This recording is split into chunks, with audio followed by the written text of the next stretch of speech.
A sharp disagreement has emerged between the Independent National Electoral Commission (INEC) and political parties over the Electoral Act 2026, raising fresh concerns ahead of the 2027 general elections. At a high-level consultative meeting in Abuja, Chairman of the Inter-Party Advisory Council (IPAC), Yusuf Dantale, warned that key provisions in the law could undermine electoral credibility if not urgently reviewed. He described the act as a regression that falls short of public expectations. As a key stakeholder in the Nigeria democratic system, the Inter-Party Advisory Council (IPAC) is duly bound to draw both the national and international attention to evident shortcomings in the current electoral legal framework shortcomings that have the potential to impede, weaken, and destabilize our hard-earned democracy.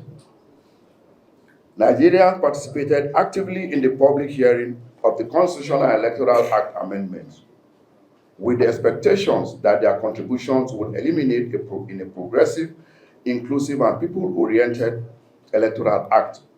Unfortunately, the Electoral Act 2026 falls short of these expectations. Dantale faulted the mandatory adoption of direct primaries, insisting political parties should decide their mode of candidate selection, as he also criticized the requirement for submission of membership registers with national identification numbers, saying it could disenfranchise millions. He further called for the restoration of electronic transmission of results and renewed demands for an Electoral Offences Commission to tackle vote buying. This is a fundamental demand of the Nigerian people and a critical safeguard for electoral transparency.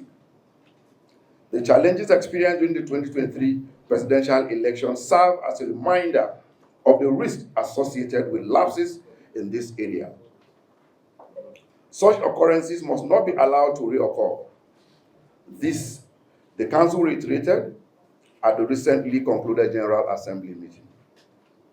It is also deeply troubling that the new Electoral Act appeared to weaken penalties for vote buying, an offense that continues to erode the credibility of our elections. Earlier, INEC Chairman Josh Amukpito reaffirmed the Commission's commitment to credible polls, noting that new regulations have been developed in line with the Electoral Act 2026. He stressed that credible elections begin before polling day, with transparency in party primaries and campaign financing critical to the process. Consequently, we would like the political parties to take special note of Clause 40, subparagraphs 4 and 5 of the draft regulation dealing with election expenses of political parties for the management of party primaries and for the conduct of elections.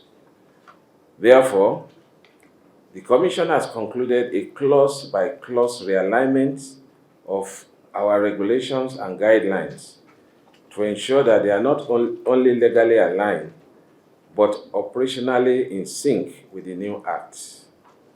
It is our hope that these updated guidelines